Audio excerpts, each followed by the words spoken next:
Yo, what's up guys? It's Noah here, and in today's video, we're going to be breaking down the NBA slate on Draftkings for Friday, October the 22nd.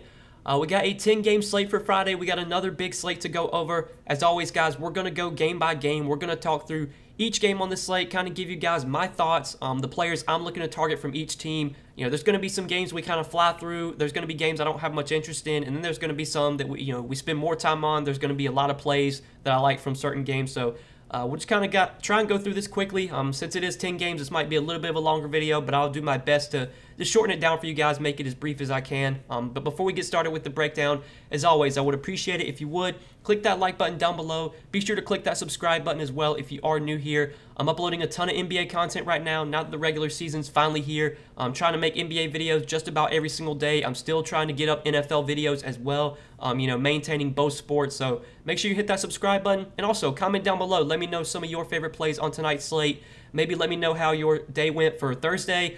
Thursday's slate was crazy, man, with the Bucks being like the best team for the target for value, and they're literally getting the crap beat out of them right now as I'm recording this video. They're losing by like 30 to Miami. A lot of people rostered Bucks. I rostered a lot of Bucks in my lineup Thursday night, and it's not looking great. You know, these last few days of NBA, these first few days, I should say, have been just kind of odd. Blowouts, foul trouble, just random shit happening. It's part of the variance, part of the, sport of NBA, but hopefully this slate, there's no blowouts, there's no foul trouble, there's no injuries. Hopefully none of that crap, we have to worry about. Hopefully we can get a clean slate. But yeah, before we get started with the first game, I do want to give a shout out to PrizePicks, guys. They're the sponsor of this video. If you want to check out PrizePicks, be sure to use promo code NOAH when you sign up for PrizePicks. They will match your first deposit up to $100. So if you deposit $100, they'll give you an additional $100 to play with. If you deposit $50, they'll give you an additional $50. If you deposit $25, they'll give you an additional $25 to play with. They'll basically match your first deposit using the promo code NOAH. And you can check out PrizePicks. They have a little bit of a different platform compared to Draftkings, compared to FanDuel, Yahoo, wherever it may be. They're more of a player prop based site. You basically just pick the over or the under on their projections. So they have point projections for each player, rebound, assist, three-pointers made, and you can take a look. You can see some ones you like, and you just pick the over or the under. You have to make at least 2 picks, but you can make up to 5 picks, and you can win up to 10 extra money on PrizePicks. So check them out if you would like. You can look at their entire board for Friday night's NBA games, see what they have to offer, and if you see any picks you like, go ahead and make some picks. Just make sure that when you do sign up for PrizePicks, you use promo code NOAH, so that way you will get your first deposit matched up to $100. But yeah, guys, let's go ahead and start off with the Hornets and Cavs game. And we're going to start off on the Charlotte side. So the big news we're going to need to watch from Charlotte is the status of Terry Rozier. Terry Rozier was questionable for their last game, and he ultimately did not play. With Terry Rozier out last game, we saw, LaMelo Ball get a good amount of ownership, kind of for good reason. He was underpriced without Rozier, and once again, LaMelo Ball is the same price tag he was last slate. He's only $7,700. I think if Terry Rozier is out again, LaMelo Ball is going to be a top play for me. LaMelo had a great game Wednesday night. He got into some foul trouble, only played 29 minutes because of some early foul trouble, but he still smashed, had 31 points, 9 rebounds, 7 assists, 2 steals. We know LaMelo's going to stuff the stat sheet. We know he's a guy that has a lot of upside. Without Rozier, he's a top play at only $7,700. Like, LaMelo should be $8,500, closer to $9K. I mean, he is definitely underpriced right now, especially if Rozier remains out. So he is my favorite play by far from this Hornets team. I don't think I'm going to be going to anyone else on Charlotte. Mason Plumlee is fine. He was decent in, his season debut with the Hornets. He did play 32 minutes, which was good to see. Had 8 points, 10 rebounds, 5 assists. He's only $6,500. Mason Plumlee is productive when he's on the floor. He's probably going to play just around 30 minutes, if not a little bit more. He's a tournament option. He should be low owned, but I think clearly the best play from Charlotte is LaMelo Ball, assuming that Rozier is out again. And even if Rozier plays, I think LaMelo is still someone you could look to in tournaments. But LaMelo would be a top option. He'd be a core play, I would think, if Rozier sits. But now on the Cleveland side, looking at the Cavs here. So on this Cavs team, the Cavs are a team I don't think I'm going to be rostering much of this season. Like, I don't think I'm going to be playing many Cavs this year.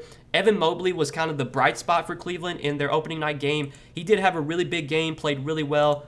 He played big minutes too. Evan Mobley played 38 minutes, had 17 points, 9 rebounds, 6 assists, a steal, and a block.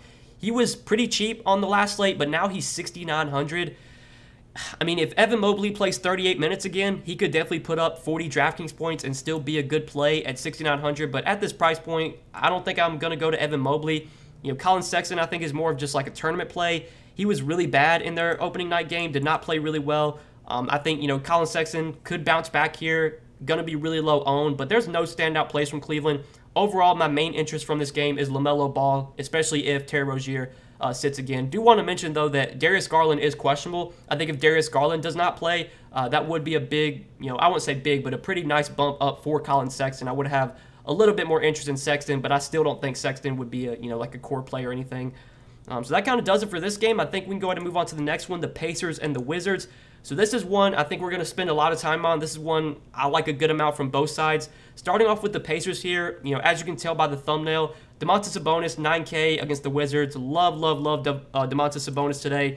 Just underpriced in such a good matchup. He played 39 minutes in their opening night game. Like, 39 minutes is absurd for beginning of the season. I don't think Sabonis is going to play 39 minutes every game, but you don't see guys play this many minutes, in the regular season. Guys play 38, 40 minutes in the playoffs, but not in the regular season. I don't know if they're going to continue to give Sabonis 38, 39 minutes a game, but he will play big minutes regardless.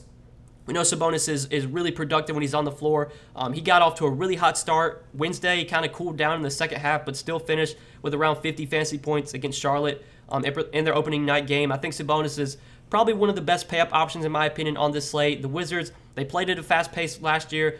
They probably should play at a pretty fast pace once again this season. They were really bad defensively last season. I don't think much is going to change at all this year. So Sabonis is a really, really good option. I think he's one of the better pay-ups on this slate. And then Malcolm Brogdon in the mid-range, I do have some interest in too. Brogdon also played really, really well in their opening night game. He played big minutes.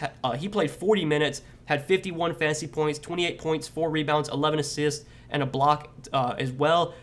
7,500 against the Wizards for Malcolm Brogdon. I think Brogdon and Sabonis are both firmly in play on the slate. Chris Duarte, kind of similar to Evan Mobley. Duarte was really cheap last slate, but now his price has jumped all the way up to 6K. So I'm probably not going to be going to him, and I don't think I'm really going to anyone else on this Pacers team, at least not on a big slate like this. I think the clear best plays from the Pacers are Sabonis and Brogdon, and Sabonis is the guy I like most from this team. Now on the Wizards side, we're 2 days or 3 days into the freaking season, and star players are already questionable. Bradley Beal's questionable today, as you can see. Joel Embiid is questionable today as well. It's crazy, man. This is just how NBA is, but Bradley Beal is questionable for Friday's game, which is obviously very big news. It's going to impact the slate dramatically if he gets ruled out. So this is going to be something we have to keep an eye on. I think if Bradley Beal plays, I'm probably not going to go to him. There's probably just other studs I prefer. We're going to talk about some other guys that I like to pay up for. We already touched on Sabonis, who I have a lot of interest in. So I don't think I'm going to Beal. I think, though, if Beal gets ruled out, then we can look to guys like Kyle Kuzma, Spencer Dinwiddie. I think Kyle Kuzma and Spencer Dinwiddie would be the two guys that get the biggest bump in usage, the two guys that would just be, the most productive overall without Beal. Kuzma actually was really good in their opening night game. He did play pretty well. Played 34.5 minutes, had 34 fantasy points, had a double-double. I think Kuzma is going to be pretty productive with this Wizards team this year. I think he's going to be a guy that consistently puts up 30, 35 DK points on a nightly basis. He's going to play big minutes on a nightly basis. So Kuzma, I have a little bit of interest in. Obviously, though, if Beal sits, then I would like Kuzma a lot more. And same could be said for Spencer Dinwiddie. Spencer Dinwiddie, his minutes for their first game were not great. Spencer Dinwiddie only played 26 minutes. I don't think that's going to happen again. I think his minutes are going to slowly increase. Now, Dinwiddie is coming back from injury, so I don't think he's just going to play like 38 minutes today. But I think, since he played 26 last game, he'll probably play like 28 today, most likely. If we get 28 minutes from Dinwiddie at 5,600, he could, pay off that price tag. But I think for me, when it comes to this Wizards team, we're just going to have to wait and see on Bradley Beal. If Beal gets ruled out, then I would be looking to guys like Kuzma, Dinwiddie. The rest of the Wizards, though, Montrezl Harrell had a good game, but his price is up to 5,400. I don't think I'm going to be going to Harrell on this slate. He did play 26 minutes. How many minutes did, let's see, Daniel Gafford played 22 minutes. So, yeah, basically Gafford and Harrell just split the center minutes. If they're going to be splitting the center minutes, I'm probably not going to go to either one where they're priced at. So, yeah, I think for me, it's just wait on the Beal news. If Beal gets ruled out, then we can look to guys like Kuzma, Dinwiddie, and maybe like a Raw Neto if he were to, move into the starting lineup or something. But let's go ahead and move on to the next game. We'll talk about the Knicks and the Magic. So this is one I don't think I'm going to have much interest in. These are two relatively slow-paced teams. This game, I would assume, yeah, it's got a 213 total, which is probably one of the lowest on the slate. Julius Randle is someone you can always play. Julius Randle always has big-time upside. He's going to play big minutes on a nightly basis. Obviously, a lot of the Knicks players did really well last slate because, the game went to double overtime. So Randle smashed, Evan Fournier smashed, RJ Barrett did okay. Like, a lot of these guys did really well. Mitchell Robinson crushed. I mean, you don't want to look too much into that because the game went to double overtime. But Julius Randle is someone that on a nightly basis is going to play 35, 36 minutes. He's a productive player when he's on the floor. On this slate, I don't think Randle's like a priority for me. But if I was playing a lot of lineups, I would for sure have Julius Randle in my player pool. But outside of Julius Randle, I don't know if I'm going to be going to any other Knicks today.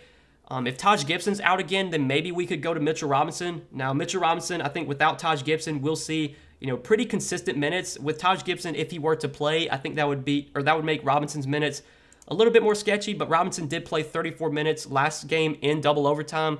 I'm not sure how much he played in the overtime periods, but even if you subtract 10 minutes, that's still 24 and a half minutes for Robinson last game. If we can get 25, 26 minutes from Robinson today at 5,600, he could be a decent option. I think he's going to be super, super low owned, but there's no standout plays from the Knicks here. I think for me, it's just Randle, and that's probably it. So moving on to the Orlando side. For Orlando, I think the one guy I'm looking to from the Magic today is probably Mo Bamba. Mo Bamba did start last game, and I think Mo Bamba, I guess, is going to be, a starter every game. It looks like they're going to start Wendell Carter Jr. and Mo Bamba alongside each other, which is what they did last game. And Mo Bamba, we know, is a really productive player when he's on the floor. He played 27 minutes in the starting lineup and put up 40 fantasy points, 18 points, 4 rebounds, 4 assists, a steal, and 4 blocks. Bamba is a guy that can, do really well on the boards. He can get you double-digit rebounds. He's a great shot blocker. Can easily give you a double-double. Can get you 3, 4, 5 blocks. At only 6K, even in a tougher matchup against the Knicks, I think in this game, Mo Bamba is definitely my favorite play overall. 6K is probably still too cheap for Mo Bamba if he's going to be playing, mid to high 20s minutes. We saw last year when he started to get good minutes, he was putting up massive, massive games. I mean, he had some 40-point games, some 50-point games last season. If he's going to be playing upper 20s in minutes, we could definitely see 40, 45 DK points from Mo Bamba. And at 6K, that still does feel a little bit too cheap. So I do like Mo Bamba a good amount, but I don't think I'm going to be going to any other Orlando guys. Jalen Suggs moved into the starting lineup, but he played terrible. He did play 30 minutes, which was good to see, but he shot the ball terribly, only had 12 fantasy points in those 30 minutes. Jalen Suggs is cheap again. He's only 4K. If you want to target the rookie, hope that he just knocks down some shots. At least it was good to see him play 30 minutes last game. I think he's fine, but it's Bamba for me here, and that's probably it. So next game, Brooklyn and Philly. Looking at the Nets here, we know the Nets are going to be without Kyrie Irving, just I don't know for how long. It might be the rest of the season. So I think without Kyrie Irving, we know who to target, James Harden and Kevin Durant. Without Kyrie Irving, so far, like this season and looking back at previous, last year, that Harden and Durant are going to be the two guys that dominate the usage. Both those guys are going to play big minutes as long as the game stays close. Last game, Kevin Durant only played 30 minutes. It was a blowout against Milwaukee, and he still scored 56 fantasy points. Had 32 points, 11 rebounds, 4 assists, and 2 blocks in only 30 minutes. James Harden saw his minutes take a cut as well. He lost some minutes due to blowout. He still scored 46 fantasy points, though, in 30 minutes, 20 points, 8 rebounds, 8 assists. Both Durant and Harden have a lot of upside. When you take Kyrie off the floor, those are just going to be the two guys that, dominate the usage and do everything for this Brooklyn offense. So I think both Harden and Durant are really good pay-up options here. Now, between the two, if I had to choose one, I think I'd prefer Harden. Harden was the guy that I liked the most on Tuesday's slate. I think I prefer Harden once again. I just like how Harden can give you that triple-double upside. Harden can contribute in all categories. But both Harden and Durant, I think, are good plays here against the Sixers. And then when it comes to the rest of the Nets, like Patty Mills had a really good game Tuesday night, but his price is up to $4,800. I don't think I'm going to go to Patty Mills at that price tag. I think I'll just let other people chase that big game. Nicholas Claxton started last game, and he did see a decent amount of minutes. I do believe he played around 24 minutes. Claxton did. Yeah, Claxton started, played 24 minutes, had 20 fantasy points. But this is a really tough matchup against Joel Embiid. Now, Joel Embiid is questionable, so we'll keep an eye on that. But, assuming Joel Embiid plays, it's just such a scary spot for Claxton. It's one of those spots where he could just get into a lot of foul trouble. I don't think I'm going to go to him on this slate, even if he starts again. For me, from this Brooklyn team, it's really just Harden and KD, and that's probably it from the Nets. So looking at the Philly side, talking about the Sixers here, again, Joel Embiid questionable. That's another one of the big injuries that we're going to have to watch for Friday night slate, him and Bradley Beal. If Joel Embiid plays, I think he's a really good pay-up option at 10K. Embiid was my favorite stud on Wednesday's slate, and obviously Embiid, didn't do that well. He did lose a lot of time, though, due to blowout. He lost a lot of minutes. He only played 25.5 minutes, still scored 41 fantasy points, though, so he was still really productive even in limited time. I don't want to look too much at last game because of the blowout. I think if today's game against Brooklyn stays close, which it should, we will get 34, 35 minutes from Joel Embiid. We know he has a ton of upside. There's nobody on Brooklyn that can really slow him down. Whether they put Claxton or Aldridge or Millsap or Blake Griffin, none of those guys are going to stop Joel Embiid. I think Embiid's a great pay-up option. He's right up there with Sabonis, KD, Harden. Those guys are all great pay-up options today. But if Joel Embiid gets ruled out, then we can start to look at a lot of these Sixers. So Tobias Harris would see a big usage bump if Embiid is out. I think Harris would be one of the best plays in the mid-range. Harris is still a good play, though, regardless, because Ben Simmons is once again out for Philly here. And without Ben Simmons, you expect Tobias Harris, Joel Embiid to be the two guys that, really dominate the usage. Tobias Harris, even in a blowout, even though he only played 27 minutes last game, still had 40 fantasy points. So yeah, I think Embiid and Harris are both really good plays. Obviously, if Embiid sits, that's a nice boost for Harris. And Andre Drummond would be a really good play if Embiid sits. I assume Andre Drummond would start in place of Embiid.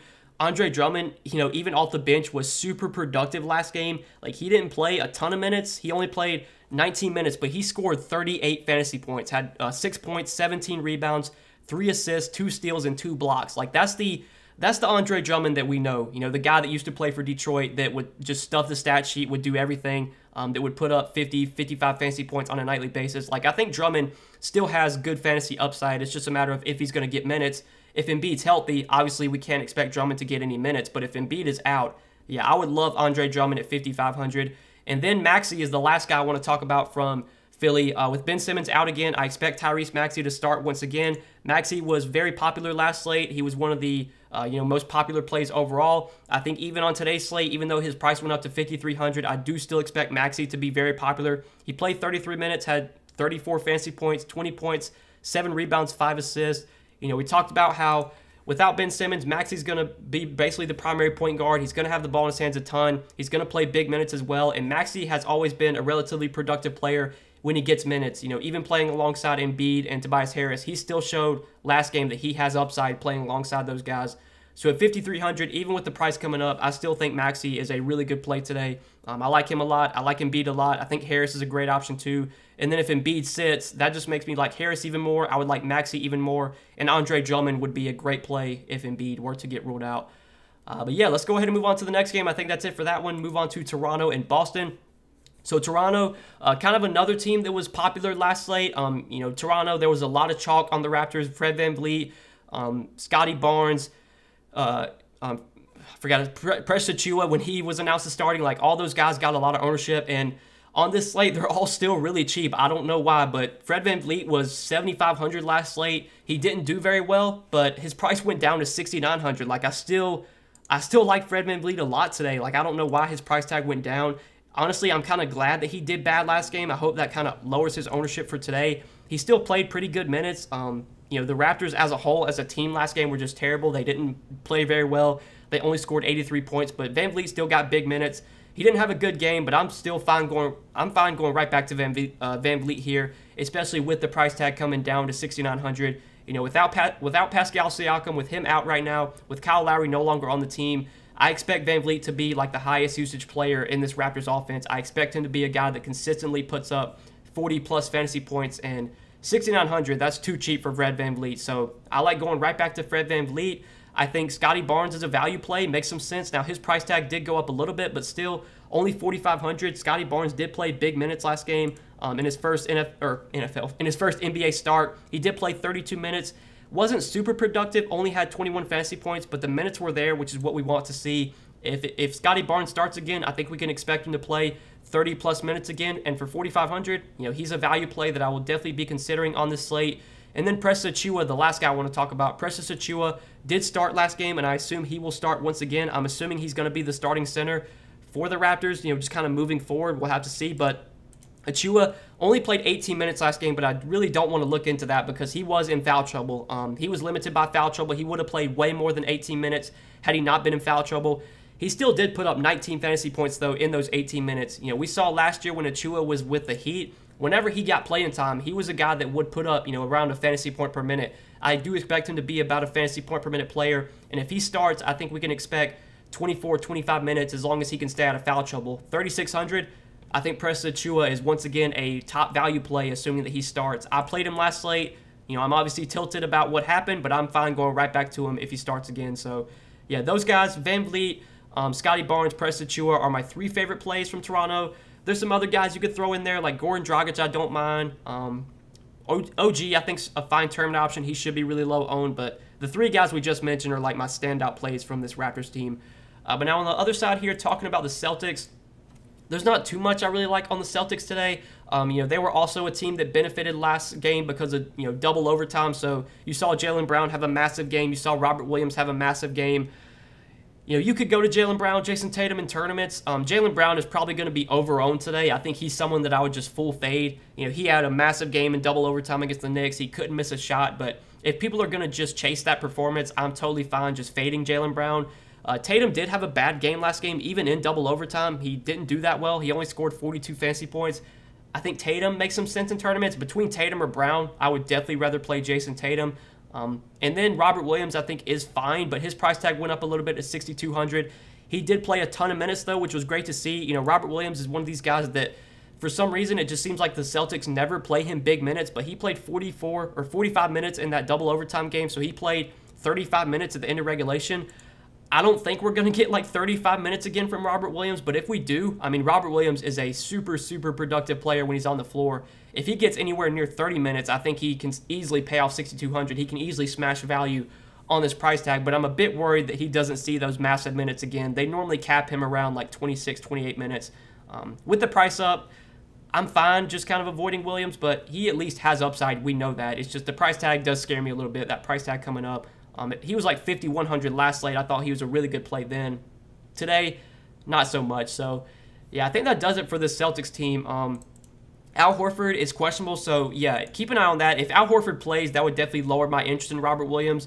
Marcus Smart is also, or Marcus Smart is probable. I wanted to confirm that. But, yeah, Al Horford is questionable. I forgot to mention that. If Al Horford plays, that makes Robert Williams a lot more risky. They might start Al Horford. I don't know what they would do with the starting lineup, but if Horford were to play, that would, lower the upside for Williams. I think it would lower his minutes ceiling as well. Like, he probably wouldn't play as many minutes as he did last game. But yeah, we can go ahead and move on to the next one. Talk about the Pelicans and the Bulls. So looking at the Pelicans here, this was another team I had a good amount of interest in last slate. Guys like Brandon Ingram, Nickeil Alexander-Walker, I had a good amount of interest in with Zion out. And while Zion is out, I think those are going to be the guys that take the most shots for this offense and kind of get the most usage in this offense. So Brandon Ingram as a mid-range kind of tournament option, I do like it, 7,500. Now I think there's going to be guys priced around him that I would prefer, like LaMelo if Rozier gets ruled out. Fred VanVleet I would probably prefer too. Brogdon, it'd be close between Ingram and Brogdon, but I think Ingram will be relatively low owned, so I think it's 7,500. He looks like a good tournament play. Nickeil Alexander-Walker I do like as well at 6,500. Nickeil Alexander-Walker, I think is going to be really, really productive this year with the Pelicans. Without Lonzo, with him no longer on the team, while Zion is out, this is going to be the time for NAW to shine and kind of really show what he's all about. And he did have a good game in opening night. Played 34 minutes, had 35 fantasy points. He's another one of these guys that is productive when he gets minutes. He's kind of scoring dependent, but he's a good shooter. He can knock down shots. He can get hot. He does have some upside. I think Ingram, NAW, and J-Val are probably the only guys I'm going to be targeting from the Pelicans. I don't think I'm playing anyone else on this team. Josh Hart is questionable. Keep an eye on that. He did start last game. If he were to be out, I assume Najee Marshall would start. At 5,100, I don't think Najee Marshall would be that great of a play, but at least if Josh Hart is out, that would make Najee Marshall playable, I would think. But really for me, from the Pelicans, I think Ingram's my favorite play, followed by the NAW, and then J-Val I have interest in almost every slate. J-Val is one of these guys I always want to have in my player pool because he's one of those guys that can just break a slate and put up 55, 60 DK points out of nowhere. And in a good matchup against the Bulls, J-Val definitely has the upside to do that tonight. But we can go ahead and move on to the Bulls side now, talk about this team. So looking at the Bulls here, this is going to be a tough team to kind of pick from when they're fully healthy. Between Zach LaVine, Vooch, DeMar DeRozan, Lonzo, like those are guys that, you know, between LaVine, Vooch, and DeRozan, those are all 3 high-usage players. And then Lonzo Ball, not a high-usage player, but a guy that does, you know, like to have the ball in his hands a lot. So it's going to be really tough to predict when you get big games from these guys. You know, LaVine and Vooch were the 2 that kind of played really well last game. LaVine had 52 fantasy points. I know Vooch got off to a really hot start, but then he kind of cooled down in the second half. Still did have 15 points, 15 rebounds, but I think Vooch and LaVine are tournament options. I think all of these Bulls guys are going to be super low owned. So, you know, in a good matchup against a fast-paced Pelicans team, you know, this game does have a pretty high total, 223 total right now. It's one I could see getting some exposure to in tournaments just because it should be a fast-paced, high-scoring game. But there's just tournament plays here. I don't know if there's any guys I'd be considering as like cash game options or core plays, but especially like a Vooch in tournaments for 7,800. I do kind of like that a little bit. That does feel like a cheap price tag for Vooch. We rarely see him priced that low. You know, I think on this Bulls offense, especially now that DeRozan and Lonzo are on the team, his fantasy value and his fantasy upside might take a little bit of a hit. But Vooch at 7,800 is still someone that, you know, can easily pay off that price tag. He might be my favorite play from the Bulls, followed by LaVine. But that's probably it for this team. I don't see too much else I like here. So we can go ahead and move on to the next game, talk about the Thunder and the Rockets. So looking at the Thunder here, you know, this is a team I don't think I'm going to be rostering much of this year. They're just so bad. The Thunder are going to get blown out a lot this season. They got blown out in their first game this year against the Jazz. Now, against this Rockets team that's also really bad, I think this is a game that's probably likely to stay close. Right now, Houston's only favored by 1.5. So if we want to go to some of these Thunder guys, I think it makes some sense because this is a game that actually should stay close, and we should see, you know, all the main guys like SGA, Dort, Bazley play their normal minutes. SGA is only 6,700. I really do like that price tag for SGA. Am I going to prioritize SGA? Is he going to be like one of the first guys into my lineup? Probably not, but I think he's one of these guys I want to have in my player pool, and I would want to have if I was playing multiple lineups because 6,700 is too cheap. You know, I know he didn't do very well in their opening night game, but it was a tough matchup against Utah. They got blown out. This is a much better spot against Houston. This is a game that should stay close. SGA should dominate the usage on this Thunder team. They just have nobody else that can score, that can, you know, create their own shot. We should see, you know, SGA put up some big games this year. It's just a matter of if the Thunder can keep games close and if SGA, you know, plays his full minutes. But against the Rockets, this one should stay close. So I do like SGA a good amount. And then outside of SGA, I think the only other guy I would probably be considering would be like Josh Giddey for value. Josh Giddey did start, played 29 minutes for the Thunder. He's kind of, you know, he's their first round pick they drafted. He did play in the blowout as well, which was good to see. So if Josh Giddey is going to be someone that plays in a blowout, he's going to be very safe, I would say, because even if the Thunder get the crap beat out of him, Josh Giddey will still be out there in a blowout just based on what they did last game. They did play Giddey in the blowout last game. So for 4,100, he's in play for me for value. I think he starts and plays around 30 minutes once again. So SGA and Giddey I have interest in, but that's probably it for the Thunder. I know Derek Favors started last game, but I don't think he played a ton of minutes. Yeah, he only played 20 minutes. Now, he did probably lose some minutes due to the blowout, but yeah, I don't think we're going to need to go there. Like, I probably would rather play Precious Achiuwa over Derek Favors, but I guess if Derek Favors does start again, he at least has upside because Derek Favors is a relatively productive player when he's on the floor, but Derek Favors is an older guy. You know, you don't really know how many minutes he can handle at this point in his career, but if the game stays close, I think he probably plays like 24, 25 minutes. So for 3,600, Derek Favors is a viable cheap option for sure. But that's it for the Thunder, I think. So we can go ahead and move on to the Houston side, talk about the Rockets here. So looking at this Rockets team, you know, Kevin Porter Jr., someone I'm pretty high on this year, someone I think I'm going to be rostering a lot this season. He did not have a very good game. Last game, he played terrible. I mean, he was just bad. Played only 25 minutes, had 11 points, 3 rebounds, 3 assists, 1 steal, had 9 turnovers last game for Kevin Porter Jr. It was just a terrible game for him overall. I like going right back to KPJ, though, especially in tournaments. I think he's going to be really, really low owned. At 7,300, he is in my player pool. He will definitely be in my player pool. I will say if I was playing multiple lineups, I would want to get exposure to KPJ. And then Christian Wood, I have a good amount of interest in too, 7,100. That price tag just feels way too low for Christian Wood. He was like 8K last slate, and now his price tag's come way down to 7,100. You know, I still expect Christian Wood to be a very productive player in this Rockets offense. I still expect him and KPJ to be the two guys that, you know, dominate the usage and do most of the offense, or, you know, produce most of the offense for this Rockets team. So Christian Wood, 7,100. I like KPJ, 7,300. I like as well.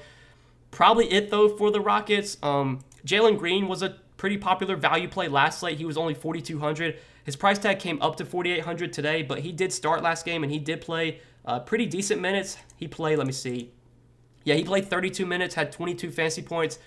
Yeah, I think Jalen Green's going to be a starter basically rest of season. So if we're going to see him starting every game and playing 30-plus minutes, especially at 4,800, Jalen Green is playable. But for me, ranking the Thunder guys, it's KPJ, Christian Wood, and then Jalen Green, and that's probably it. I'm not playing anyone else on, or Rockets, excuse me. I'm not playing anyone else on this Rockets team. So yeah, that does it for Houston. Moving on to the next game, talk about the Spurs and the Nuggets.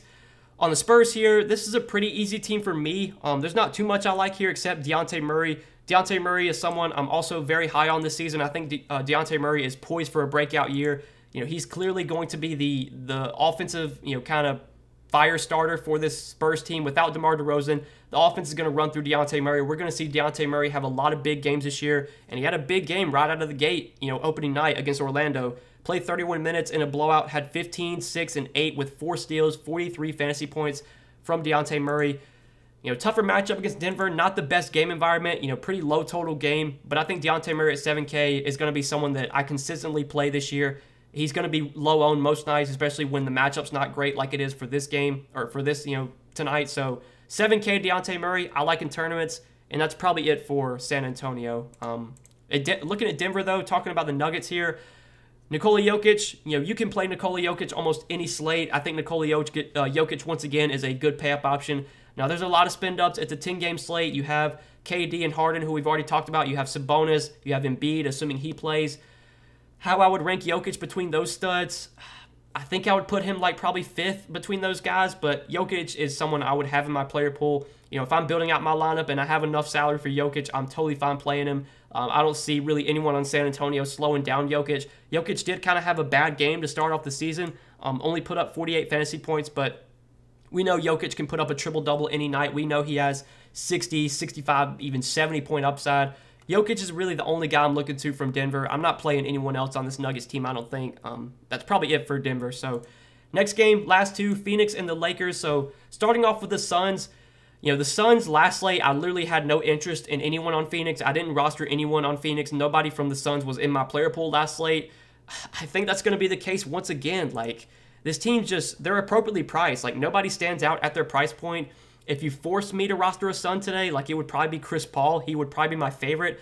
But there's so many guards we've talked about, in that price point. You got Malcolm Brogdon, you got LaMelo, you've got Fred VanVleet, you've got Dejounte Murray, Kevin Porter Jr. Like, there's so many other guards I prefer priced around Chris Paul that I don't think I'm going to go to Chris Paul, even in a like tough matchup against the Lakers.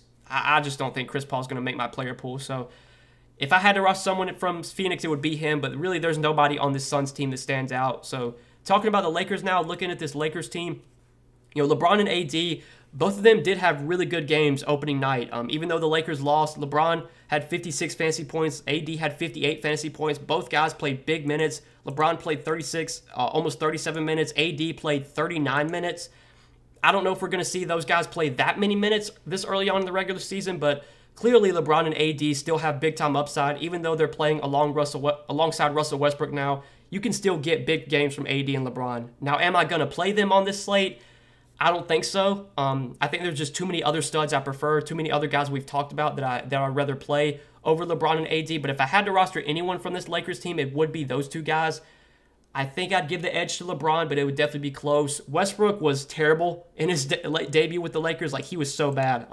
He played 35 minutes, had 8 points, 5 rebounds, 4 assists, had 16 fantasy points in 35 minutes. I mean, Westbrook's going to be low-owned. He was so bad last slate that I don't see anybody playing him today.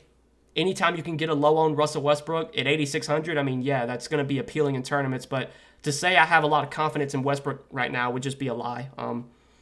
There's not too much I like from the Lakers outside of the top two guys, LeBron and AD, as more of just like tournament options. Rest of this team is just probably a pass for me on a 10-game slate. So last game of the night, we got the Jazz and the Kings. So starting off with the Jazz here, the Jazz are very similar to the Suns for me. Like, this Jazz team, when they're fully healthy, I rarely roster these guys, especially on a big slate like this. Like, there's just so many other players I would rather play, like, over Donovan Mitchell. It is a good matchup for Donovan Mitchell against the Kings. I will say that. It wouldn't be surprising to see Donovan Mitchell have a big game tonight.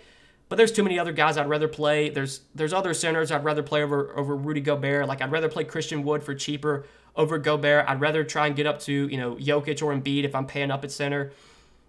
I really don't like anything from Utah.